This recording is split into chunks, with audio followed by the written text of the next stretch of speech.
اختر رضا خان تاج و شریعہ. لوگوں کو نہیں پتا، بہت ساروں ان کا نام ہے علی بن حسین. حضرت علی بن حسین یہ امام حسین کے صاحبزادے ہیں. قدرت اللہ تعالیٰ کی ایسی ہے کہ یہ میدان کربلا میں بیمار تھے، کیونکہ اللہ نے امام حسین کی نسل چلانی تھی. تو یہ شدید علیل تھے، اٹھ کے کھڑے ہوتے تھے، اتنا تیز بخار تھا کہ گر پڑتے تھے ظاہراً. تو امام حسین نے فرمایا بیٹا تو نے نہیں جانا. کہا ابا جی آپ میری موجودگی میں جائیں یہ کیسے ہو سکتا ہے؟ فرمایا نہیں تو نے جانا ہی نہیں، میں جانے ہی نہیں دوں گا. تو حضرت امام زین العابدین علیل تھے. امام زین العابدین رضی اللہ تعالیٰ عنہ نے 3 سال تک حضرت علی کی صحبت اٹھائی ہے. بعض روایات میں اس سے زیادہ بھی آیا ہے. کچھ لوگوں نے لکھا جب آپ میدان کربلا میں گئے تھے تو 30 سال سے عمر زیادہ تھی. 30 سال سے عمر. اور داڑھی مبارک جو تھی نا آپ کی، جو لوگ شروع سے داڑھی نہیں نہ کٹواتے ان کی زیادہ لمبی نہیں ہوتی. جو شروع سے داڑھی رکھ لیتے ہیں نا، کیا پنجابی میں کہتے ہیں، سچی داڑھی. اور ان کو خرشت بھی نہیں کرانا پڑتا. میں نے بھی کبھی نہیں کرایا، ضرورت ہی نہیں پڑی. وہ نہیں کرانا پڑتا اس لیے کہ جو داڑھی شروع سے ہوتی ہے نا وہ اتنی زیادہ بڑی بھی نہیں ہوتی اور پھیلتی بھی نہیں. تو حضرت امام زین العابدین کی داڑھی بہت زیادہ بڑی نہیں تھی. داڑھی مبارک آپ کی ٹھوڑی کے نیچے تھی تو زیادہ بڑی نہیں تھی کیونکہ شروع سے رکھی ہوئی تھی. یہ نہیں کہ تو داڑھی ان کی 33 سال عمر مبارک تھی. با اختلاف روایات کچھ لوگوں نے اس سے کم بھی لکھی ہے. 2-4 مہینے کے بعد جب کربلا سے واپس لوٹے تو ساری داڑھی سفید ہو گئی. حضرت علی کی ایک زوجہ اس وقت حیات تھی. امام زین العابدین آگے آگے آ رہے تھے گھوڑے پہ. حضرت علی کی زوجہ نے آگے جا کے دیکھا نا، قافلے کا استقبال کرنے گئی. تو امام زین العابدین آگے تھے تو جھٹ سے انہوں نے منہ چھپا لیا، پیچھے ہو گئی اماں جی. تو امام زین العابدین فرمانے لگے دادی کا تو پردہ نہیں ہوتا پوتے سے. آپ نے کہا انتا زین العابدین، تو زین العابدین ہے اور تیری ساری داڑھی چند مہینوں میں سفید ہو گئی. تو امام زین العابدین روئے، فرمانے لگے اماں جو میں نے کربلا میں دیکھا ہے، جو میں کربلا میں دیکھ کے آیا، تو دیکھتی تو یہاں کھڑی نہ ہوتی. امام زین العابدین نے پائے اس بات کے ساتھ، پوری دلیری کے ساتھ. اور امام حسین رضی اللہ تعالیٰ عنہ کی تو شہادت 10 محرم کو ہو گئی نا، 61 ہجری میں معاملہ ختم ہو گیا. لیکن امام زین العابدین ساری زندگی طاغوتی قوتوں سے لڑتے رہے. امام زین العابدین کو کئی دفعہ بعد میں گرفتار کیا گیا ہے. کربلا میں کئی دفعہ بعد میں گرفتار کیا. مروان بن عبد الملک ظالم جو صحابہ کو مارا کرتا تھا، جس کو یزید لعنتی نے بنایا تھا، وہ امام حسن اور امام حسین کے خلاف تقریریں کرنے والا مروان بن عبد الملک جو قابض ہو گیا زبردستی امام حسین کے بعد مسجد نبی کی امامت پر. اس کے پیچھے نماز پڑھ لینی چاہیے تھی. بولے آنے جڑا ہوتے کل ہوتا ہے ابھی کدی پیڑا ہو سکتا ہے. مروان بن عبد الملک مسجد نبی کا امام اور خطیب رہا ہے بڑا عرصہ. امام زین العابدین رضی اللہ تعالیٰ عنہ کے خلاف بڑی بدتمیزی کرتا تھا. امام زہری فرماتے، تابعی بزرگ ہیں، کہتے اس نے امام زین العابدین رضی اللہ تعالیٰ عنہ گرفتار کرا کے منگایا اپنے دربار میں. تو پورے ہوا کیا، یہ جو طریقت ہے نا ہماری، ایک مسئلہ یہاں سمجھا دوں، یہ جو پیری مریدی ہے، جو بیعت ہے، یہ اسی وقت شروع ہوئی. کیونکہ بادشاہت پہلے جو خلیفہ ہوتے تھے وہ بادشاہ بھی ہوتے تھے، پیر بھی ہوتے تھے، رہنما، سارا کچھ ہی وہ ہوتے تھے. لیکن امام حسن حسین کی شہادت کے بعد جب بادشاہی یزید جیسے لوگوں کے ہاتھ میں گئی نا، تو امام زین العابدین رضی اللہ تعالیٰ عنہ کے گرد جو اللہ اللہ کرنے والے لوگ، دین سیکھنے والے تھے، وہ اکٹھے ہو گئے. اب وہ جو بیعت تھی اسی کو آج بیعت طریقت کہا جاتا ہے. لوگ اس طرف ہو گئے کہ اب وہاں بیعت کا سلسلہ نہیں رہا. یہ وہی بیعت ہے جو امام حسین رضی اللہ تعالیٰ عنہ، حضرت علی، حضرت ابوبکر صدیق، سب لوگ فرمایا کرتے تھے. اب لوگ بڑے اکٹھے ہو گئے. لوگ آیا کرتے تھے، حضرت حسن بصری جیسے لوگ، امام زہری جیسے لوگ، حضرت سعید بن مسیب جیسے لوگ. امام زین العابدین نے کربلا کے بعد اپنا مکان مدینے سے باہر بنا لیا تھا. نام علی تھا، لیکن عبادت اتنی کرتے تھے کہ لوگوں نے زین العابدین کہنا شروع کر دیا. عبادت کرنے والوں کی زینت زین العابدین کہنا شروع کر دیا. بیٹا پاس سو رہا تھا، گھر میں آگ لگی ہوئی تھی، امام زین العابدین نماز پڑھ رہے تھے. اتنی لمبی ساری رات سارا دن مصلی پہ رہتے. تو بہت سارے لوگ عقیدت مند ہو گئے. تو مروان کو خطرہ ہوا کہ کہیں امام زین العابدین میرے خلاف کوئی محاذ نہ بنا لے. اس نے ایسے ہی الزام لگا کہ امام زین العابدین کو گرفتار کر کے جیل میں ڈال دیا بلا وجہ. امام زہری کہتے ہیں میں کھانا لے کے گیا تو امام زین العابدین نے نا وہ بیڑیاں پہنی ہوئی ہیں، ہتھکڑیاں پہنی ہوئی ہیں، پیروں میں بھی ہاتھوں میں بھی. تو کہتے ہیں میں نے کہا حضور آپ کتنی تکلیف میں ہیں. یہ لفظ میں نے کہے تو میرے شیخ تھے، استاد تھے، پیر تھے. میں رو پڑا. میں نے کہا حضور آپ کتنی تکلیف میں ہیں. تو کہنے لگے زوری میرا امتحان ہے، مجھے امتحان دینے دے. میرا رب میری آزمائش کر رہا ہے تو مجھے کرنے دے. تجھے کیا، تو کیوں روتا ہے؟ تو کہا حضور آپ اتنی تکلیف میں ہیں. فرماتے ہیں انہوں نے اللہ اکبر کہہ کے دونوں طرف سے زنجیروں کو پکڑا. جب اللہ اکبر کہا تو دونوں طرف کی زنجیریں اتار کے امام زین العابدین نے نیچے رکھ دی. فرمانے لگے میں تو ایک دفعہ اللہ کا نام لوں تو اللہ ساری زنجیریں توڑ دیتا ہے. میں پابند نہیں ہوں، میں پابند نہیں ہوں ان لوگوں کا، میں تو اللہ کی رضا پہ راضی ہوں. امام زین العابدین رضی اللہ تعالیٰ عنہ نے ساری زندگی پرہیزگاری، محبت، پیار، خلوص، وفا اور لوگوں کو دین سکھایا. ساری زندگی اللہ کا درس دیا. پوری دنیا سے لوگ امام زین العابدین کے پاس آتے. کیا لفظ ادا کر رہا ہوں؟ میں نے پورا مدینہ نہیں کہا، میں نے کہا پوری حکومت نہیں تھی آپ کے پاس. حکومت میں مروان بن عبد الملک تھا، کیونکہ 4 سال 4.5 سال یزید رہا ہے. امام حسین کی شہادت کے بعد صحابہ سارے، اہل بیت نبوت سارے، جتنے بھی حضرات ہوتے تھے پوری دنیا سے جو اہل عقیدت تھے وہ امام زین العابدین کے آستانے پہ حاضری دیتے تھے. سعودیوں نے سارے نشان مٹا دیے ہیں لیکن امام زین العابدین کا گھر ابھی بھی موجود ہے. میں نے الحمدللہ 2 دفعہ اس کی زیارت کی ہے اور مجھے وہاں لوگوں نے بتایا کہ مشینیں لے کے جاتے ہیں لیکن وہاں پہ مشین چلتی ہی نہیں. ساری زندگی اس مکان کے اندر امام زین العابدین عصر کے وقت مسجد نبوی میں آیا کرتے تھے، عشاء کی نماز پڑھ کے چلے جایا کرتے. ساری زندگی امام زین العابدین نے نماز میں، عبادت میں، ذکر میں، فکر میں. شمر جو تھا نا، ایک اس کے بارے میں روایت ہے، ایک عمر بن سعد کے بارے میں. جب مختار کے فوجی لگے نا پیچھے کہ ہم نے مارنا ہے امام حسین کے قاتلین کو، تو اس کے شمر کے پیچھے بھی لگے تو یہ مدینے آ کے چھپ گیا تھا. اس کے پیچھے لگے تو یہ بھاگا، امام حسین پہ پانی بند کرنے والا. اور حضرت علی رضی اللہ تعالیٰ عنہ کے پوتے حضرت علی اصغر کے گلے میں تیر چلانے والا. یہ جب بھاگتا بھاگتا آیا نا تو امام زین العابدین کے خیمے میں جا گھسا. آپ مصلی پہ بیٹھے تھے، یوں نظر اٹھائی تو کہتا میں نے پانی پینا ہے. پانی بند کرنے والا کہتا میں نے یہ حوصلے دیکھو، دلیریاں دیکھو. امام زین العابدین خود اٹھے، پیالہ پکڑا، پہلے اسے دھویا، پھر اس میں پانی بھرا، پانی بھر کے اس کو پلایا. اور پینا ہے؟ کہتا ہاں. ایک پیالہ اور دیا. اور پینا ہے؟ کہتا ہاں. ایک پیالہ. اتنا پانی دیا کہ شرم سے پانی ہو گیا، شرمندہ ہو گیا کہ یہ امام زین العابدین.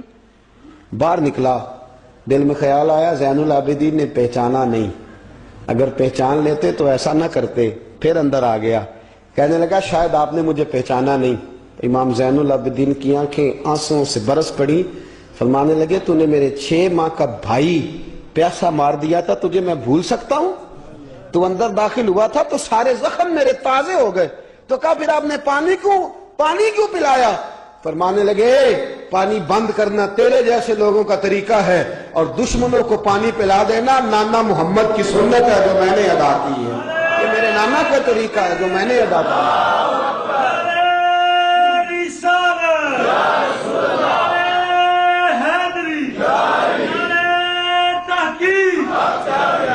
یہ گراؤنڈ امام حسین نے بنایا ہے. دیکھیے کچھ جدوجہد ایسی ہوتی ہے جو مسلح ہوتی ہے. یہ اہل طریقت، اہل تصوف، امام زین العابدین نے جو لوگ تیار کیے، اگر میں ان کے نام بتاؤں تو آپ حیران ہو جائیں. حضرت حسن بصری کو تیار فرمایا. حضرت حسن بصری جیسے لوگ، امام حسن بصری جو ولایت کے بادشاہ ہوئے، امام زین العابدین کے شاگرد. حضرت امام زین العابدین کے، حضرت سعید بن مسیب جیسے خیر التابعین امام زین العابدین کے شاگرد. حضرت حرم بن حیان جیسے جلیل القدر لوگ جنہوں نے بعد میں رسول اللہ کی سینکڑوں حدیثوں کو روایت کیا، امام زین العابدین کے شاگرد میں. رکے نہیں، میدان کربلا میں ہمت ٹوٹ گئی، اب معاملات آگے نکل گئے تو میں چپ کر کے بیٹھ جاؤں. انہوں نے مصلی پہ بیٹھ کے نبی پاک کا دین پڑھانا شروع کر دیا. انہوں نے پھر حجرے میں بیٹھ کے لوگوں کو اللہ اللہ، اور اس اللہ کا نفع یہ ہوا، اس اللہ کا فائدہ یہ ہوا کہ ایسے مجاہد تیار ہوئے، ایسے دلیر تیار ہوئے کہ کچھ سال گزرے تو حضرت عمر بن عبدالعزیز جیسے نیک آدمی کی حکومت قائم ہو گئی. امت کو یہ نفع ملا. نیک لوگ آپ دیکھیں نا، اگر سارا زمانہ برائی سے بھرا ہوا ہے تو کیا اس کو چھوڑ دیا جائے گا؟ ٹھیک ہے کریں سارے، آپ 5 آدمی صحیح کر دیں، آپ 3 آدمی ٹھیک کر دیں، اپنا کردار تو ادا کریں، اپنا آپ اس کے اندر کردار، تو امام زین العابدین رضی اللہ تعالیٰ نے اپنا کردار ادا فرمایا۔ اور پھر سب سے بڑی بات یہ تھی غریب پروری۔ جب یزید مر گیا اور دیگر حکومتیں آنے لگی تو امام زین العابدین کے پاس لوگ بہت سارے نذرانے لے کے آتے تھے، یزید کے زمانے میں بھی آتے تھے لوگ، بڑے نذرانے خدمت کرتے، بڑا کچھ کرتے، گھروں کے اندر بڑا سامان آپ کے پاس پڑا ہوتا۔ آپ کے صاحبزادے امام باقر، آپ فرماتے رات ہوتی تو میرے ابا جی اپنے کندھے پر بوریاں رکھ لیتے، اپنے کندھے پر، شہزادے خود اپنے کندھے پر، اور غریبوں کے گھروں تک پہنچا کے آتے، خود بوریاں اپنے کندھے پہ رکھ لیتے۔ فرماتے ہیں میں کہتا ابا جی میں چھوڑ آتا ہوں، مجھے بتائیں۔ فرمانے لگے کہ اگر تو چھوڑنے جائے گا تو تجھے اس غریب کا نام بھی بتانا پڑے گا، تو میں کسی کو رسوا نہیں کر سکتا، میں رسوا نہیں کروں گا، میں خود دے کر کے آتا ہوں۔ امام زین العابدین رضی اللہ تعالیٰ عنہ نے عمر بھر یہ غریب پروری کا مظاہرہ فرمایا، اپنے بچوں کی تربیت فرمائی۔ امام زین العابدین رضی اللہ تعالیٰ عنہ مصلے پہ بیٹھے اتنے پاورفل ہو گئے کہ حکومتیں ان سے ڈرنے لگی، مصلے پہ بیٹھے بیٹھے اتنے پاورفل ہوئے، اتنے عظیم ہوئے کہ حکومتیں لرزنے لگی۔ ایک وقت ایسا آیا کہ مروان جیسا تگڑا حکمران، ظالم جو آدمی ہوتا ہے نا، بدماش آدمی سمجھتا ہے لوگ مجھ سے ڈرتے ہیں، حالانکہ لوگوں کی شرافت ہوتی ہے، لوگوں کی یہ ایک آدمی، نبی پاک صلی اللہ علیہ وسلم نے فرمایا بتاؤ جھگڑے میں کون جیتا کرتا ہے؟ تو صحابہ کہنے لگے حضور آپ بتا دیں۔ فرمایا جو زیادہ منہ زور ہوتا ہے وہ جھگڑے میں جیت جاتا ہے، جھگڑے میں شرفا نہیں جیتا کرتے، جو منہ زور لوگ ہوتے ہیں نا، وہ بڑا منہ زور تھا، بڑا بدتمیز تھا، اگر اس کو کوئی سیابی بھی نظر آ جاتا تو اس کو بھی ایڑی لگانے سے باز نہیں آتا تھا، بڑا نالائق تھا، ڈنڈا سوٹا بڑا چلاتا تھا، بڑا سخت گیر آدمی تھا، لیکن اس نے ایک غریب آدمی پہ ظلم کیا، اس کا مال دبا لیا۔ تو امام زین العابدین تھے نا حضرت علی کے پوتے، اگرچہ بیٹھے تھے اندر حجرے میں بیٹھے تھے، آپ بظاہر تصوف طریقت کی خدمات سر انجام دے رہے تھے، لیکن اس شخص نے آ کے رویا، کہنے لگا حضور میرا اس نے مال دبا لیا ہے۔ تو امام زین العابدین نے چھڑی ہاتھ میں لی اور چھڑی ٹیکتے ہوئے مروان کے دربار میں پہنچے، کہنے لگے اس غریب کا مال تو نے لیا ہے؟ تو نے لیا اس کا مال؟ کہنے لگا میں گورنر ہوں۔ اس نے کہا نا زبردستی میں گورنر ہوں، تو وہ شخص کہتا ہے امام زین العابدین کے ہاتھ میں چھڑی تھی، زور سے فرش پر ماری، کہنے لگے انا ابن حسین، اگر تو گورنر ہے تو میں حسین کا بیٹا ہوں، میں حسین کا بیٹا ہوں، میں حسین کا بیٹا۔ 3 دفعہ امام زین العابدین نے یہ جملے کہے نا، تو گورنر ہے تو میں حسین کا بیٹا ہوں، پتہ ہے نا؟ جب 3 دفعہ گرجدار آواز میں یہ جملے کہے تو امام زین العابدین سے کہنے لگا آپ چاہتے کیا ہیں؟ فرمانے لگے ابھی اس کا مال واپس ہونا چاہیے، ابھی اس کا مال واپس ہونا چاہیے۔ اسی وقت بھرے دربار میں مروان نے مال منگایا، اس غریب آدمی کو دیا، وہ غریب آدمی اپنا مال لے کے واپس چلا گیا تو امام زین العابدین بھی لوٹے۔ لوگ مروان سے کہنے لگے تو اتنا دلیر بنتا ہے، ایک صوفی آدمی جس کے ساتھ بندہ بھی کوئی نہیں، ایک غریب آدمی کھڑا ہے، ہاتھ میں ڈنڈا ہے، کوئی اسلحہ نہیں، کوئی تلوار نہیں، کوئی خنجر نہیں، تو ڈر کیوں گیا ہے؟ کہنے لگا مجھے پتہ ہی نہیں چلا، امام کی گرج اتنی زبردست تھی کہ میرا وجود کانپ رہا تھا، اور مجھے لگ رہا تھا اگر میں نے بات نہ مانی تو پتہ نہیں آسمان گر جائے گا یا زمین پھٹ جائے گی، میں ڈر گیا، ہیبت تاری ہو گئی، روب تھا۔ اصل بات کیا تھی؟ ان اللہ مع الصابرین، اللہ صبر کرنے والوں کے، تو جس کے ساتھ اللہ ہو۔ حضور نے فرمایا غار ثور میں حضرت ابو بکر سے قرآن بیان، لا تحزن ان اللہ معنا، تو نہ ڈر، اللہ ہمارے ساتھ ہے، اللہ ہمارے، تو جس کے ساتھ اللہ ہوتا ہے پھر وہ کسی سے ڈرا نہیں کرتا۔ ایک محبت کی بات بھی بتا دوں، لوگ ہی نہیں جاتے تھے۔ امام باقر فرماتے ہیں ایک دن نا ایک ہرنا آ گیا، ہرنی آ گئی دوڑی دوڑی، تو امام اندر عبادت کر رہے تھے تو میں باہر دروازے پہ کھڑا تھا، تو وہ ہرن بار بار امام صاحب کے کمرے کی طرف جاتی، فرماتے ہیں میں بند کرتا، یہ ملا جامی نے اس کو شواہد النبوہ کے اندر لکھا ہے، فرماتے ہیں بار بار جاتی، میں اس کو روکتا، تو نماز مکمل کر کے مجھے کہنے لگے کیا بات ہے؟ میں نے کہا حضور ایک ہرنی ہے اندر آنا چاہ رہی ہے، تو فرمایا کھول دو دروازہ، آنے دو، جانور ہے، آنا چاہتی ہے تو آنے دو۔ کہتے ہیں وہ ہرن اندر آیا تو میں نے اس کو دیکھا کہ وہ امام صاحب کے رات کا وقت ہے، تو امام زین العابدین کے کان کے ساتھ منہ لگائے ہوئے، ہرن شام کا وقت ہے۔ فرماتے ہیں میں نے دیکھا کہ امام زین العابدین نے چھڑی پکڑی، امامہ باندھا، جبہ پہنا، فرماتے ہیں آگے آگے ہرن چل رہا ہے، پیچھے پیچھے امام زین العابدین چل رہا ہے، آگے آگے ہرن چل رہا ہے، پیچھے پیچھے۔ بھئی ہمارا تو عقیدہ حضور غوث اعظم کے بارے میں ہے کہ وہ جن و بشر کے پیر ہیں، جن و بشر کے پیر ہیں، سب کا اللہ کے بندوں کی طرف، اللہ کی ہر مخلوق کا رجحان ہوتا ہے اللہ کے بندوں کی طرف۔ کہتے ہیں ہرن کے پیچھے پیچھے ایک عرابی کے دروازے تک لے گئی ہرن، تو امام زین العابدین نے نا دستک دی دروازے پہ، اور ہرن ایک کونے میں کھڑی ہو گئی، دستک دی، وہ باہر آیا تو فرمانے لگے تیرے پاس کوئی ہرنی کے بچے ہیں؟ اس نے کہا ہاں، آپ نے کیا کرنا ہے؟ فرمایا میں خریدنے آیا ہوں، میں وہ بچے خریدنے آیا ہوں۔ کہتے ہیں 2 بچے تھے، کہنے لگا جی میں نے تو سویرے بیچنے تھے، میں روز جنگل سے کچھ نہ کچھ پکڑ کے لاتا ہوں، سویرے بیچنے تھے، سویرے گاہک ڈھونڈنے تھے، آپ رات کو ہی آ گئے، کیا لے گا؟ اس نے کہا 20 دینار 2 بچوں کے۔ امام صاحب نے 20 دینار دیے، بچے پکڑے، واپس لائے۔ امام باقر فرماتے ہیں 2 ہرن کے بچے امام زین العابدین نے جب پکڑائے تو میری آنکھیں چھلک پڑی، میں رو پڑا، اور میں نے کہا ابا جی میں تو سمجھتا تھا انسانوں کے دکھ کا ہی مداوع کرتے ہیں، اللہ نے تو آپ کو جانوروں کے دکھوں کا مداوع کرنے کی بھی توفیق عطا فرمائی۔ تو پھر میرے امام نے سچ کہا ہے نا، تیری نسل پاک میں ہے۔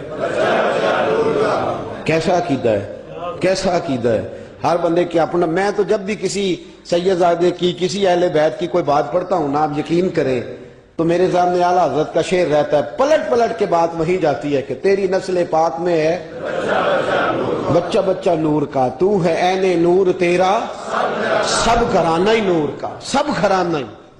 جب تنگ آ گیا نا مروان کہ دنیا ہٹتی نہیں، اور اس کے بعد بھی کوئی خلیفہ آیا تو سارے تنگ ہی رہتے تھے، امام زین العابدین کو زہر دلوا دیا۔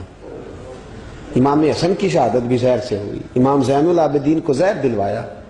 جب زہر آپ کی رگوں میں اترا، آپ کو درد محسوس ہوا، تو امام باقر فرماتے ہیں سجدے میں چلے گئے، سجدے میں چلے گئے۔ میں نے کہا حضور اتنی تکلیف ہے، آپ یہ کیا کر رہے ہیں؟ فرمانے لگے میں سوچتا تھا میں جہاد پہ نہیں نکلا تو کہیں بستر پہ مجھے تبھی موت نہ آ جائے، میرا دادا بھی شہید، میرا والد بھی شہید، میرے تایا بھی شہید، میرے بھائی بھی شہید، میرے پھپھی ذات چچا ذات بھی شہید، میں سوچتا تھا کہیں تبھی موت نہ چلا جاؤں، سجدہ شکر ادا کر رہا ہوں کہ رب نے مجھے بھی شہادت عطا فرما دی ہے، اللہ نے مجھے بھی شہادت کی موت عطا فرمائی ہے۔ پھر وصیت فرمائی امام، دیکھیں اللہ والوں کے مزار کی بھی برکت ہوتی ہے۔ امام باقر کو وصیت فرمائی، صاحبزادے کو فرمایا مجھے میرے تایا امام حسن کے ساتھ جنت البقیع میں دفن کرنا، ان کے ساتھ۔ تو کہتے میں نے کہا ابا جی وہاں تو جگہ ہی نہیں، روتے ہوئے میں نے کہا، کہنے لگے تو جا کے تلاش کرنا، جگہ مل جائے گی۔ فرماتے میں پہلے جنت البقیع جاتا تھا تو قبریں ساتھ ساتھ ملی ہوئی نظر آتی تھی، امام زین العابدین کے وصال کے بعد گیا تو مجھے پوری قبر کی جگہ نظر آئی، پوری جگہ جس کو میں پہلے تھوڑا سمجھا کرتا تھا وہ پوری جگہ ملی۔ امام حسن کے بالکل متصل امام زین العابدین کا مزار ہے۔ امام زین العابدین نے سینکڑوں شاگرد چھوڑے، درجنوں ہزاروں کی تعداد میں آپ سے فیوز و برکات حاصل کرنے والے لوگ چھوڑے، اور جتنا صوفیاء کا سلسلہ پھر آگے بڑھا، حضرت حسن بصری، حضرت فضیل بن عیاض، پھر اس کے بعد حضرت سری سختی، پھر اس کے بعد حضرت میں اگر آپ کو دلائل کے ساتھ عرض کروں تو سارا فیضان امام زین العابدین کا ہے، سارا فیضان۔ آپ کے اپنے صاحبزادے امام باقر کے بیٹے امام جعفر صادق، اور امام جعفر صادق کے شاگرد اور مرید ہے امام اعظم ابو حنیفہ۔ جتنی شاخیں علم کی پھیلی، جتنی شاخیں پھر اس کے بعد طریقت کی پھیلی، علم حدیث کی پھیلی، وہ ساری امام زین العابدین کا فیضان ہے، اور آج تک امت مسلمہ کے اندر امام زین العابدین کا فیضان جاری ہے، اور انشاءاللہ صبح قیامت تک جاری رہے گا۔ علمی فیضان بھی، روحانی فیضان بھی، اور دنیا میں جتنے سعادات پائے جاتے ہیں وہ بھی امام زین العابدین کی اولاد ہے۔ امام حسین کی ساری اولاد امام زین العابدین سے ہے۔ اللہ تبارک و تعالیٰ نے کس قدر فضل فرمایا۔ امام حسین کے ایک بیٹے ایک میدان کربلا میں موجود رہے، امام زین العابدین۔ یزید کے 14 بیٹے تھے، بچے تو ان کے بھی ہوئے ہوں گے، بات آگے۔ اور یزید کا ایک بیٹا بڑا نیک بھی تھا جو یزید کے بعد تخت نشین ہوا، اور بیٹھتے ہی اس نے کہا کہ میں اس تخت پہ نہیں بیٹھ سکتا جس تخت کے پائے میں امام حسین کا خون موجود ہو۔ اور میں نہ میرا باپ اس قابل تھا نہ میں اس قابل ہوں. یخرج الحی من المیت و یخرج المیت من الحی. اللہ زندوں سے مردے، مردوں سے زندے، اچھوں سے برے، بروں سے اچھے پیدا کر دیتا ہے. امام یزید کا بیٹا کہنے لگا کہ میں نہیں اس قابل کہ یہاں 40 دن، اس نے کہا میں 40 دن دیتا ہوں، اپنا حکمران بنا لو. اس کے بعد وہ تخت سے نیچے اتر گیا. نیک بھی ایک بیٹا تھا لیکن پھر بھی یزید کی نسل آگے نہ بنی. نہ زیاد کا وہ ستم رہا، نہ یزید کی وہ جفا رہی. جو رہا تو نام حسین کا، جسے زندہ رکھتی ہے کربلا. جو رہا تو نام، اور انسان کو بیدار تو ہو لینے دو. ہر شخص پکارے گا ہمارے ہیں حسین. حضرت مولا علی شیر خدا کرم اللہ تعالی وجہ الکریم فرماتے ہیں نبی پاک ایک سفر پہ گئے تو مجھے اپنا نائب بنا کے مدینے میں چھوڑ گئے حفاظت کے لیے. میری باتوں کی سمجھ تو آ رہی ہے نا آپ حضرات کو؟ حضور مجھے چھوڑ گئے. کہتے ہیں میرے پاس مال غنیمت کے تھوڑے سے پیسے تھے. میں سونے کا ایک ہار لایا، ایک لاکٹ لایا اور سیدہ فاطمہ کو تحفہ دیا. پہلی دفعہ سونے کا ہار انہوں نے پہن لیا. نبی پاک علیہ السلام کا طریقہ مبارکہ یہ تھا کہ حضور جب سفر پہ جاتے تھے تو سب سے آخر میں سیدہ فاطمہ کے گھر جاتے، اور جب واپس آتے تو سب سے پہلے آتے، سب سے پہلے. حضرت علی کہتے ہیں قاصد آیا، اس نے آ کے بتایا کہ کل نبی پاک واپس آ جائیں گے. سیدہ فاطمہ بڑے دنوں سے انتظار کر رہی تھی کہ حضور آئے نہیں، اتنے دن ہو گئے. جب جا کے بتایا نا کہ کل حضور آئیں گے تو کہتے سیدہ نے صبح سے صفائیاں شروع کر دی. کھانا پکایا اپنے محبوب کے لیے، حضور کے لیے بہترین کھانا بنایا اور بہت ساری تیاری کی.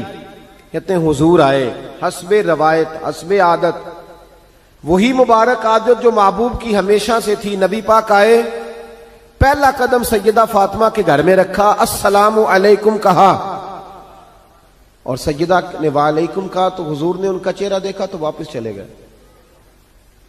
حضرت فاطمہ رونے لگ گئی. مولا علی شیر خدا کہتے ہیں میں گھر آیا تو بی بی صاحبہ زاروں قطار رو رہی. فاطمہ کیا ہوا؟ کالی پتہ نہیں، حضور سلام لیا واپس چلے گئے، ایسا کبھی ہوا ہی نہیں، پتہ تو کریں. شیر خدا کہتے ہیں میں مسجد میں گیا تو نبی پاک بھی ایک کونے میں بیٹھ کے رو رہے. میں نے کہا یا رسول اللہ آپ یہاں رو رہے ہیں، فاطمہ وہاں رو رہی ہے، بات کیا ہے؟ تو نبی کریم علیہ السلام نے فرمایا وہ میری بیٹی ہو کے سونا پہنتی ہے. اگر فاطمہ بھی سونے سے پیار کرے گی تو امت کی غریب بیٹیاں کدھر جائیں گی؟ وہ بھی سونا پہننے لگ گئی ہے. وہ بھی اگر یہ کام کرے گی تو غریبوں کی بچیاں کس کے طریقے پہ چلیں گی؟ وہ بھی سونا پہنتی ہے. حضرت علی کہتے ہیں میں نے کہا یا رسول اللہ انہوں نے نہیں پہنا، وہ تو میں نے لا کے دیا ہے، انہوں نے خواہش نہیں کی. تو محبوب نے فرمایا اسے جا کے بتاؤ. حضرت فاطمہ الزہرا رضی اللہ تعالی عنہا کو جا کر کے بتایا گیا کہ محبوب پاک تو اس بات سے آپ سے ناراض ہے. حضرت فاطمہ نے اسی وقت سونا اتارا، کہا علی جو مدینے میں سب سے غریب گھر ہے اسے دے آ جا کے. بھائی نبی پاک نے انہیں سادگی میں رہنا، پاکیزگی میں رہنا سکھایا، انہیں حسن سکھایا، انہیں عبادت سکھائی. نبی پاک علیہ السلام، یہ تو ساری دنیا بیان کرتی ہے کہ امام حسین نبی پاک کے کندھے پہ بیٹھ جاتے تھے سجدے کے عالم میں تو 72 تسبیحیں حضور پڑھتے تھے. پتہ ہے حضور سکھاتے کیا تھے؟ نبی پاک امام حسین کو سجدہ کرنا سکھا رہے تھے. حضور سجدہ کرنا سکھا رہے تھے، سجدہ کرنا. پورے کربلا کے واقعے میں کسی جگہ بھی امام حسن اور امام حسین نے کسی ایک مقام پہ بھی یزیدیوں سے کوئی مطالبہ نہیں کیا، کوئی بات نہیں منوائی، کہا جو تمہاری مرضی. ایک بات صرف کی، ایک گزارش، توجہ ہے میری بات پر، ایک بات صرف کی، ایک مطالبہ رکھا. جب 9 محرم کو عمر بن سعد نے، شمر نے، ان سب نے کہا نا کہ حسین یا اب بات ختم ہو گئی، یا بیعت کرو یا جنگ کرو، تو امام حسین نے فرمایا مجھے ایک رات کی مہلت دو. علی کے بیٹے مہلت مانگ سکتے ہیں؟ بولے نا یار، مہلت مانگتے تھے وہ، کیا ضرورت تھی؟ امام حسین نے فرمایا مجھے مہلت دے، ایک رات رہ گئی ہے، میں راج کے سجدے کرنا چاہتا ہوں. سجدوں کے لیے مہلت مانگی، سجدوں کے لیے. توجہ ہے میری بات پر؟ محفلیں لمبی، نمازیں چھوٹی. 24 گھنٹے آپ کسی کو بٹھا لیں باہر، وہ بیٹھا رہے گا، گپے لگائیں. نماز کا ٹائم ہوگا تو پتہ نہیں کیا ہو جاتا ہے، لوگوں دوڑ گئے، اوہو نماز پڑھنی پڑ جائے گی. ایسے لگتا ہے جیسے کوئی بہت مشکل مرحلہ آن پڑا، بھائی کربلا والوں کا تو پیغام ہی نماز ہے، ان کا تو طریقہ ہی نماز ہے۔ امام حسین نے کہا ایک رات کی مہلت فقط اس لیے کہ میں کھل کے نمازیں پڑھ لوں۔ ساری رات بڑی باتیں تھی نا، بڑی باتیں، سیدہ زینب سے دکھ سکھ کر سکتے تھے ساری رات، امام زین العابدین کو بڑی باتیں بتا سکتے تھے، بڑا کچھ ہو سکتا تھا، لیکن امام زین العابدین کہتے ہیں ساری رات حسین ابن علی نے سر سجدے سے نہیں اٹھایا۔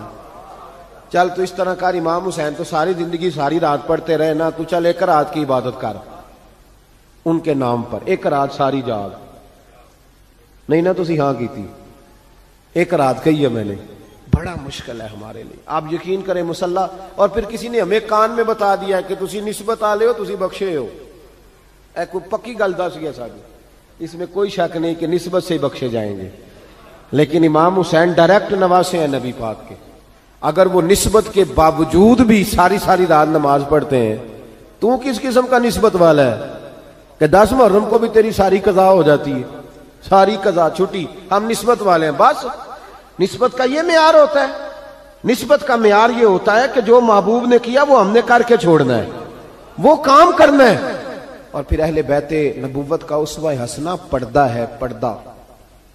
بڑی گمراہی آ گئی ہے امت میں۔ اب جو بچی ایم بی اے کر لیتی ہے وہ سب سے پہلے یہ مطالبہ کرتی ہے کہ ہمارے حقوق برابر کے۔ اسلام نے عورت کو برابر کے حقوق نہیں دیے، عزت والے حقوق دیے۔ کون سے حقوق دیے؟ بولیے۔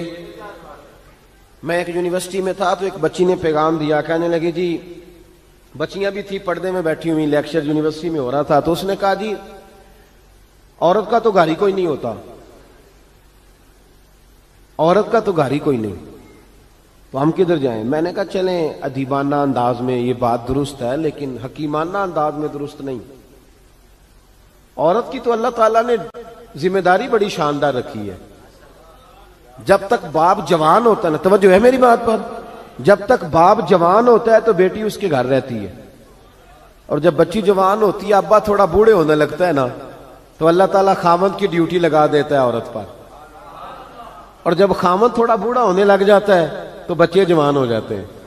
تو میں نے کہا بی بی تو سمجھی نہیں، تو کہتی ہے میرا گھر کوئی نہیں، رب کریم نے تو تیرا محافظ ہمیشہ جوان آدمی کو رکھا ہے، جوان کو، کبھی باپ کو، کبھی بھائی کو، کبھی بیٹے کو، کبھی شوہر کو۔ تو یہ کیسے؟ اسلام نے تو تیرے لیے جوان خون تیرا محافظ رکھا، اگر تو سمجھے۔ حضرت فاطمہ نے ساری زندگی پردے میں گزاری، ان کا ننگا سر کبھی سورج نے بھی نہیں دیکھا۔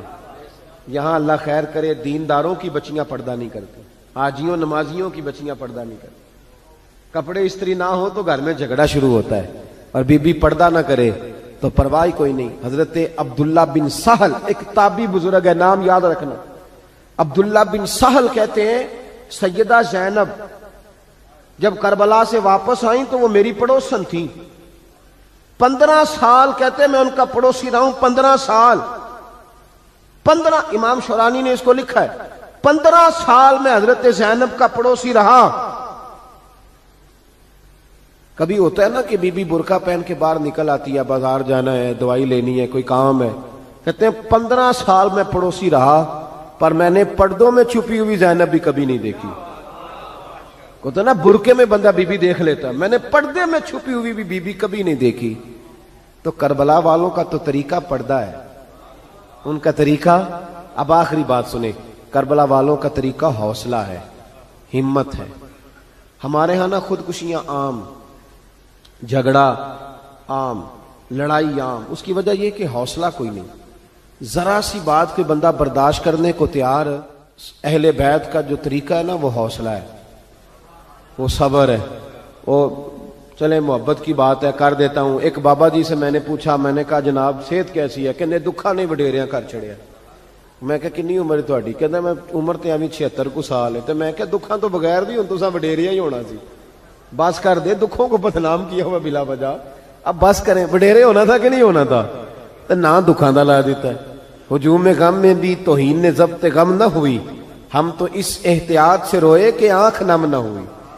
اللہ والے تو مطلب شکوہ کرنا ہر وقت شکوہ، حوصلہ ہی کوئی نہیں، سکون ہی کوئی نہیں، پریشانی بڑی ہے جی، آزمائش بڑی ہے۔ کبھی آپ نے کہیں سنا ہے کہ واقعہ کربلا کے بعد حضرت زینب معاذ اللہ نفسیاتی مریض ہو گئی تھی. امام زین العابدین، سیدہ سکینہ، حضرت صغرا وہ حوصلے میں رہے، متوانا رہے.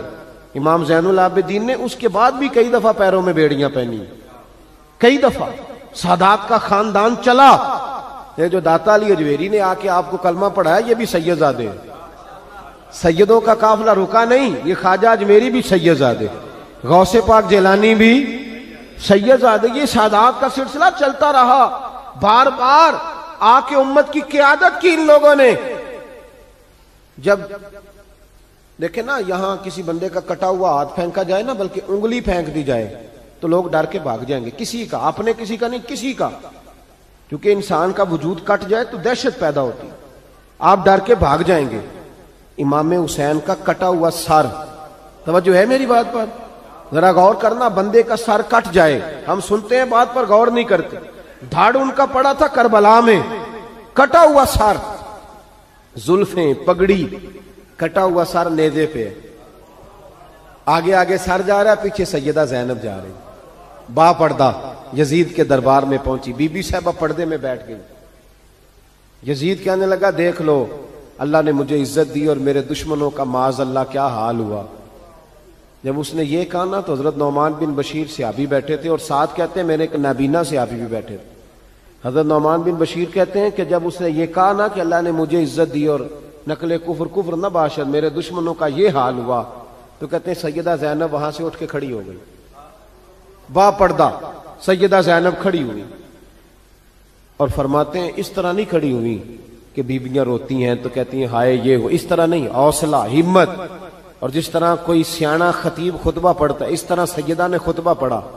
پہلے اللہ کی حمد کی، پھر نبی پاک پہ درود پڑھا، اور پھر قرآن پاک کی آیت پڑھی وَتُعِزُّ مَن تَشَاءُ وَتُذِلُّ مَن تَشَاءُ. یہ آیت پڑھی. کہتے سیدہ کی آواز میں وہ روب تھا، وہ گرج تھی، وہ وقار تھا، وہ اطمینان تھا کہ وہ نابینا صحابی میرا گھٹنا ہلا کے کہنے لگے نعمان علی آ گئے ہیں دربار میں، علی آ گئے ہیں. جبریل امی بول رہے ہوں جیسے، حکمت کے گوہر رول رہے ہوں جیسے. دربار دمشق میں بی بی زینب کا خطاب منبر پہ علی بول رہے ہوں جیسے. کہا یہ تو حضرت علی کی آواز. علی آ گئے کیا؟ علی آ گئے. سیدہ زینب فرمانے لگی یزید تیری حکومت ہے تو کہتا ہے کہ اللہ نے تجھے عزت دی، ذرا وقت بدلنے دے. ذکر تیرا بھی ہوگا پر تجھ پر لوگ لعنت برسائیں گے، اور جب میرے حسین کا ذکر ہوگا تو خطیب جمعے کے خطبے میں ذکر کیا کریں گے، خطبوں میں میرے نام. بھائی حوصلہ پیدا کرے زندگی میں. ہمارے اندر حوصلہ نہیں رہا، حوصلہ نہیں، توانائی نہیں. ذرا سی بات پہ ہم بگڑتے ہیں، ناراض ہوتے ہیں. اپنی طبیعتوں کو اکٹھا کریں. پہلا سبق یہ عرض کیا ہے کہ اہل بیت سے پیار کریں، بحث چھوڑ دیں.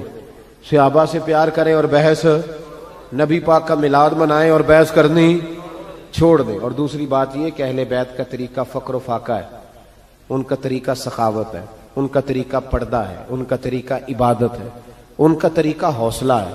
حوصلہ مند زندگی گزاریں، توانائی والی زندگی گزاریں. اور پھر اہل بیت نبوت کا اسوہ حسنہ پردہ ہے. پردہ بڑی گمراہی آ گئی ہے امت میں.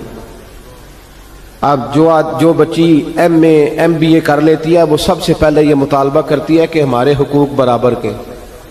اسلام نے عورت کو برابر کے حقوق نہیں دیے، عزت والے حقوق دیے. کون سے حقوق دیے؟ بولیے. میں ایک یونیورسٹی میں تھا تو ایک بچی نے پیغام دیا، کہنے لگی جی، بچیاں بھی تھی پردے میں بیٹھی ہوئی، لیکچر یونیورسٹی میں ہو رہا تھا، تو اس نے کہا جی عورت کا تو گھر ہی کوئی نہیں ہوتا، عورت کا تو گھر ہی کوئی نہیں، تو ہم کدھر جائیں؟ میں نے کہا چلیں ادیبانہ انداز میں یہ بات درست ہے لیکن حکیمانہ انداز میں درست نہیں. عورت کی تو اللہ تعالیٰ نے ذمہ داری بڑی شاندار رکھی ہے. جب تک باپ جوان ہوتا ہے نا، توجہ ہے میری بات پر، جب تک باپ جوان ہوتا ہے تو بیٹی اس کے گھر رہتی ہے، اور جب بچی جوان ہوتی ہے، ابا تھوڑا بوڑھے ہونے لگتا ہے نا، تو اللہ تعالیٰ خامند کی ڈیوٹی لگا دیتا ہے عورت پر. اور جب خامند تھوڑا بوڑھا ہونے لگ جاتا ہے تو بچے جوان ہو جاتے ہیں. تو میں نے کہا بی بی تو سمجھی نہیں، تو کہتی ہے میرا گھر کوئی نہیں. رب کریم نے تو تیرا محافظ ہمیشہ جوان آدمی کو رکھا ہے، جوان کو، کبھی باپ کو، کبھی بھائی کو، کبھی بیٹے کو، کبھی شوہر کو. تو تو یہ کیسے؟ اسلام نے تو تیرے لیے جوان خون تیرا محافظ رکھا، اگر تو سمجھے۔ حضرت فاطمہ نے ساری زندگی پردے میں گزاری، ان کا ننگا سر کبھی سورج نے بھی نہیں دیکھا۔ یہاں اللہ خیر کرے دینداروں کی بچیاں پردہ نہیں کرتی، حاجیوں نمازیوں کی بچیاں پردہ نہیں کرتی۔ کپڑے استری نہ ہو تو گھر میں جھگڑا شروع ہوتا ہے، اور بی بی پردہ نہ کرے تو پرواہ کوئی نہیں۔ حضرت عبداللہ بن سہل ایک تابعی بزرگ ہے، نام یاد رکھنا۔ عبداللہ بن سہل کہتے ہیں سیدہ زینب جب کربلا سے واپس آئیں تو وہ میری پڑوسن تھیں۔ 15 سال کہتے ہیں میں ان کا پڑوسی رہا ہوں، 15 سال۔ 15 امام شورانی نے اس کو لکھا ہے، 15 سال میں حضرت زینب کا پڑوسی رہا۔ کبھی ہوتا ہے نا کہ بی بی برقع پہن کے باہر نکل آتی ہے، بازار جانا ہے، دوائی لینی ہے، کوئی کام ہے، کہتے ہیں 15 سال میں پڑوسی رہا، پر میں نے پردوں میں چھپی ہوئی زینب بھی کبھی نہیں دیکھی۔ ہوتا ہے نا برقعے میں بندہ بی بی دیکھ لیتا ہے، میں نے پردے میں چھپی ہوئی بھی بی بی کبھی نہیں دیکھی۔ تو کربلا والوں کا تو طریقہ پردہ ہے، ان کا طریقہ۔ اب آخری بات سنیں، کربلا والوں کا طریقہ حوصلہ ہے، ہمت ہے۔ ہمارے ہاں نا خودکشیاں عام، جھگڑا عام، لڑائی عام، اس کی وجہ یہ کہ حوصلہ کوئی نہیں۔ ذرا سی بات پہ بندہ برداشت کرنے کو تیار۔ اہل بیت کا جو طریقہ ہے نا وہ حوصلہ ہے، وہ صبر ہے، وہ چلے محبت کی بات ہے کر دیتا ہوں۔ ایک بابا جی سے میں نے پوچھا، میں نے کہا جناب صحت کیسی ہے؟ کہ دکھا نہیں وڈیریاں کر چھڑیا۔ میں کہا کنی عمر تھوڑی؟ کہتا میں عمر تے ابھی 76 کو سال ہے۔ تو میں کہا دکھاں تو بغیر بھی ہوں، تساں وڈیریا ہی ہونا سی، بس کر دے، دکھوں کو بدنام کیا ہوا بلا وجہ، اب بس کریں۔ وڈیرے ہونا تھا کہ نہیں ہونا تھا؟ تو نہ دکھاں دا لا دیتا ہے۔ ہجوم غم میں بھی توہین نے ضبط غم نہ ہوئی، ہم تو اس احتیاط سے روئے کہ آنکھ نم نہ ہوئی۔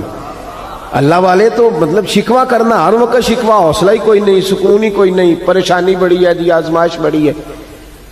کبھی آپ نے کہیں سنا ہے کہ واقعہ کربلا کے بعد حضرت زینب معاذ اللہ نفسیاتی مریض ہو گئی تھی؟ امام زین العابدین، سیدہ سکینہ، حضرت صغرا، وہ حوصلے میں رہے، متوانا رہے۔ امام زین العابدین نے اس کے بعد بھی کئی دفعہ پیروں میں بیڑیاں پہنی، کئی دفعہ۔ سادات کا خاندان چلا، یہ جو داتا علی اجویری نے آ کے آپ کو کلمہ پڑھایا یہ بھی سید زادے ہیں۔ سیدوں کا قافلہ رکا نہیں، یہ خواجہ اجمیری بھی سید زادے، غوث پاک جیلانی بھی سید زادے۔ یہ سادات کا سلسلہ چلتا رہا، بار بار آ کے امت کی قیادت کی ان لوگوں نے۔ جب دیکھیں نا یہاں کسی بندے کا کٹا ہوا ہاتھ پھینکا جائے نا، بلکہ انگلی پھینک دی جائے تو لوگ ڈر کے بھاگ جائیں گے، کسی کا، اپنے کسی کا نہیں، کسی کا، کیونکہ انسان کا وجود کٹ جائے تو دہشت پیدا ہوتی، آپ ڈر کے بھاگ جائیں گے۔ امام حسین کا کٹا ہوا سر، توجہ ہے میری بات پر؟ ذرا غور کرنا، بندے کا سر کٹ جائے، ہم سنتے ہیں بات پر غور نہیں کرتے۔ دھاڑ ان کا پڑا تھا کربلا میں، کٹا ہوا سر، زلفیں، پگڑی، کٹا ہوا سر نیزے پہ، آگے آگے سر جا رہا ہے، پیچھے سیدہ زینب جا رہی، با پردہ یزید کے دربار میں پہنچی۔ بی بی صاحبہ پردے میں بیٹھ گئی۔ یزید کہنے لگا دیکھ لو اللہ نے مجھے عزت دی اور میرے دشمنوں کا معاذ اللہ کیا حال ہوا۔ جب اس نے یہ کہا نا تو حضرت نعمان بن بشیر صحابی بیٹھے تھے، اور ساتھ کہتے ہیں میرے ایک نابینا صحابی بھی بیٹھے تھے۔ حضرت نعمان بن بشیر کہتے ہیں کہ جب اس نے یہ کہا نا کہ اللہ نے مجھے عزت دی اور نقل کفر کفر نہ باشد، میرے دشمنوں کا یہ حال ہوا، تو کہتے ہیں سیدہ زینب وہاں سے اٹھ کے کھڑی ہو گئی، با پردہ سیدہ زینب کھڑی ہوئی، اور فرماتے ہیں اس طرح نہیں کھڑی ہوئی کہ بیویاں روتی ہیں تو کہتی ہیں ہائے یہ ہو، اس طرح نہیں، حوصلہ، ہمت۔ اور جس طرح کوئی سیاںا خطیب خطبہ پڑھتا ہے اس طرح سیدہ نے خطبہ پڑھا، پہلے اللہ کی حمد کی، پھر نبی پاک پہ درود پڑھا، اور پھر قرآن پاک کی آیت پڑھی وَتُعِزُّ مَن تَشَاءُ وَتُذِلُّ مَن تَشَاءُ، یہ آیت پڑھی۔ کہتے سیدہ کی آواز میں وہ روب تھا، وہ گرج تھی، وہ وقار تھا، وہ اطمینان تھا کہ وہ نابینا صحابی میرا گھٹنا ہلا کے کہنے لگے نعمان علی آ گئے ہیں دربار میں، علی آ گئے ہیں۔ جبریل امی بول رہے ہوں جیسے، حکمت کے گوہر رول رہے ہوں جیسے، دربار دمشق میں بی بی زینب کا خطاب منبر پہ علی بول رہے ہوں جیسے۔ کہا یہ تو حضرت علی کی آواز، علی آ گئے کیا؟ علی آ گئے؟ سیدہ زینب فرمانے لگی یزید تیری حکومت ہے، تو تو کہتا ہے کہ اللہ نے تجھے عزت دی، ذرا وقت بدلنے دے، ذکر تیرا بھی ہوگا پر تجھ پر لوگ لعنت برسائیں گے، اور جب میرے حسین کا ذکر ہوگا تو خطیب جمعے کے خطبے میں ذکر کیا کریں گے، خطبوں میں میرے نام۔ بھائی حوصلہ پیدا کرے زندگی میں، ہمارے اندر حوصلہ نہیں رہا، حوصلہ نہیں، توانائی نہیں، ذرا سی بات پہ ہم بگڑتے ہیں، ناراض ہوتے ہیں، اپنی طبیعتوں کو اکٹھا کریں۔ پہلا سبق یہ عرض کیا ہے کہ اہل بیت سے پیار کریں، بحث چھوڑ دیں، صحابہ سے پیار کریں اور بحث، نبی پاک کا میلاد منائیں اور بحث کرنی چھوڑ دیں۔ اور دوسری بات یہ کہ اہل بیت کا طریقہ فقر و فاقہ ہے، ان کا طریقہ سخاوت ہے، ان کا طریقہ پردہ ہے، ان کا طریقہ عبادت ہے، ان کا طریقہ حوصلہ ہے۔ حوصلہ مند زندگی گزاریں، توانائی والی زندگی گزاریں۔ یزید جامع مسجد دمشق کا خطیب ہے۔ یزید پگڑی باندھتا تھا، جبہ پہنتا تھا، داڑھی رکھی تھی، جمعہ پڑھاتا تھا۔ پتہ ہے آپ لوگوں کو کہ نہیں؟ اب چل گیا پتہ؟ ہاں نہ تو کرے نہیں یار، پتہ چل گیا؟ یزید جبے والا آدمی تھا، اس نے حج بھی پڑھائے ہیں۔ تو امام حسین اس کے خلاف کیوں نکل آئے؟ جی بچے سارے شہید کرا دیے۔ یہاں تو جس کو صورت اخلاص نہیں آتی وہ بھی کہتا ہے مولوی کو ٹھیکیدار ہے دین کا، ہمارے خلاف بات کرتا ہے۔ بھئی یزید جامع مسجد دمشق کا خطیب، خطبے دینے والا، بلکہ امام حسین 10 محرم کو خطبہ دینے لگے کہ مجھے کیوں قتل کر رہے ہو؟ تو ابن سعد کہنے لگا حسین لمبی تقریر نہ کر، ہمارا جمعہ لیٹ ہو رہا ہے، نماز پڑھنی۔ یعنی ابھی حضور کے اہل بیت کو قتل کریں گے اور ابھی کہیں گے اللہم صلی علی محمد وعلی آل محمد۔ اس طرح کے مسلمان تھے۔ یزید تو بھائی جمعہ پڑھانے والا بندہ تھا، بڑا شاندار خطبہ دیتا تھا۔ امام حسین کیوں نکلے اس کے خلاف؟ سارے خطبے امام حسین کے۔ امام علی مقام ہر جگہ پہ یہ کہتے ہیں کہ چونکہ یزید نمازیں چھوڑ کے پڑھتا ہے، چونکہ میں نے اپنی آنکھوں سے اسے مدینے میں شراب پیتے دیکھا ہے، چونکہ رنڈیوں کا ناچ دیکھتا ہے، مجرا، گندی مووی، مجرے دیکھتا ہے، مجرے، عورتوں کا ناچ دیکھتا ہے، اللہ کے حلال کو حرام اور حرام کو حلال کہتا ہے، لہذا مسلمانوں کا حکمران بننے کے قابل ہے۔ اور امام علی مقام نے فرمایا، خطبے میں فرمایا، یزیدیوں تم مانتے نہیں کہ وہ شرابی ہے؟ تمہارے دل گواہی نہیں دیتے کہ رنڈیوں کا ناچ دیکھتا ہے؟ اور یار میرا تیرا یارانہ ہی سارا شرابیوں سے ہو، رات کو گندی مووی سے موبائل بھرے ہوئے ہوں، ملت کے جوان عورتوں کے کالج کے سامنے کھڑے ہوں، بیٹیاں سکول چھوڑ دیں کہ بچے تنگ کرتے ہیں، اور 15 بچیوں کے نمبر موبائلوں میں بھرے ہوں، اور دعویٰ تو کرے امام حسین کی محبت کا، امام علی مقام کے پیار کا۔ میں ذمہ داری سے کہتا ہوں، جو بے حیائی کرتا ہے، فحاشی پھیلاتا ہے، گند کو فروغ دیتا ہے، قیامت کے دن حضرت عباس اس کا گریبان تھام کے میدان محشر میں کھڑا کر لیں، حضرت علی اکبر اسے محشر کے میدان میں کھڑا کریں، پوچھیں گے ہم نے جوانیاں لٹا دی شراب کباب کے خلاف اور تمہاری راتیں اس کے ساتھ بسر ہوتی رہی؟ دوستی قاتل سے بھی، مقتول سے یارانہ بھی، دیکھے امام حسین کی پکانا اور پرموٹ یزید کی سوچوں کو کرنا، نظریں بھی گندی، باتیں بھی گندی، گفتگو بھی میلی، اور صبح و شام باتیں بے حیائی کی، اور تذکرے امام حسین کے ہم سے نہ رقم ہوں گے، قصیدے یزید کے، ہم لوگ تو حسین کے سیرت نگار ہیں۔ ایک دروازہ کھٹکھٹاؤ، ایک، ہم مومن ہیں، مسلمان ہیں، خبردار یہ گند مند سارا ڈیلیٹ کرو، ہمارا اس سے کیا لینا دینا، اور یہ گند ہمیں مائل بھی نہیں کر سکتا۔ ہماری آنکھیں تو بڑی کھری ہیں، یا قرآن دیکھیں گی یا مصطفیٰ کا گنبد خضرا دیکھیں گی۔ اس گند مند نوجوانوں، پاک جوانی اس کی ہوتی ہے جس کی جتنی زیادہ اللہ نے اسے قوت دی ہو اتنی پاکیزگی بھی دی ہو، جو ہر جگہ میل کچیل کرتا پھرے، ہر جگہ۔ وہ بھی کبھی محمد بن قاسم آئے یہاں لڑنے کے لیے، تو ایک دن صبح ایک بزرگ سے ملاقات ہوئی تو بڑا پریشان محمد بن قاسم، تو بزرگ کہنے لگے بیٹے کیوں اتنی ٹینشن ہے؟ کیا؟ کہنے لگے جناب نہ تو ہمیں ہندوستان کی زبان آتی نہ رستوں کا پتہ ہے، راجے دار سے مقابلہ کیسے لڑیں گے؟ انہوں نے کہا تو ہمت کر، میں دعا کروں گا اللہ مدد کرے گا۔ چند دنوں کے بعد محمد بن قاسم پھر اس بزرگ سے ملے تو بڑے حشاش بشاش، بزرگ کہنے لگے کیا بات ہے، بڑے خوش ہو؟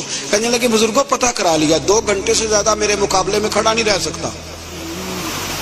جوانوں جاگ کے سننا، 2 گھنٹے سے زیادہ کھڑا نہیں رہے گا۔ کہا کیوں؟ کہنے لگے میں نے پتہ کرایا ہے، وہ نظر کا گندا ہے، اس کی تو ماموں کی بیٹیاں اس کی نظر سے نہیں بچتی. گندا ہے نظر کا، پھپھو چچا اور خالہ کی بیٹی کو بھی تاڑتا ہے. راجہ دار گندا ہے. گندے لوگ میدانوں میں ٹھہر نہیں سکتے، 2 گھنٹے کے بعد بھاگ جائے گا.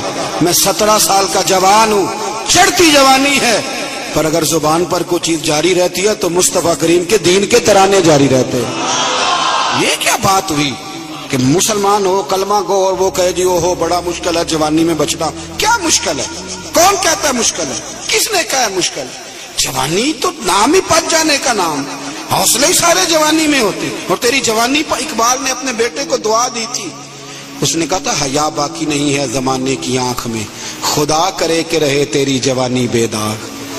خدا کرے کہ. اور بھائی کیسے تو کہتا ہے کہ میں 1 منٹ، تو عاشق رسول ہے، تو عاشق امام حسین ہے، تیرے اوپر کسی غیر کا رنگ چڑھ جائے. او کچا رنگ للاری والا جڑا چڑھدا لیندا رہندا، اے عشق تیرے دا رنگ محمد چڑھ جائے پھر نہیں لیندا.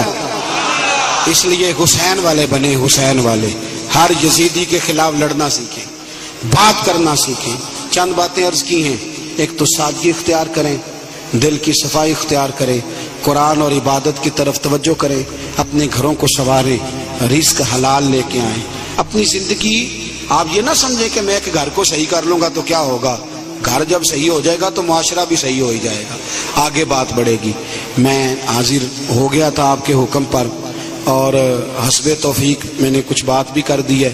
جب آپ لوگ دوڑتے ہیں نا ملنے کے لیے اور کئی دفعہ گرتے بھی ہیں تو بڑی شرم سی محسوس ہوتی کہ ہمارے لیے لوگ بیچارے اتنی تکلیف کر رہے ہیں. تھوڑی مہربانی فرمائیے گا. کچھ الرجی کا مریض بھی ہوں، زیادہ گرمی برداشت بھی نہیں کر پاتا. آپ تھوڑی مہربانی فرمائیں گے، مجھے اجازت مل جائے گی؟ نہیں جی مندے نہیں بے تسی. ہاں تو کر دو، مہربانی کرو.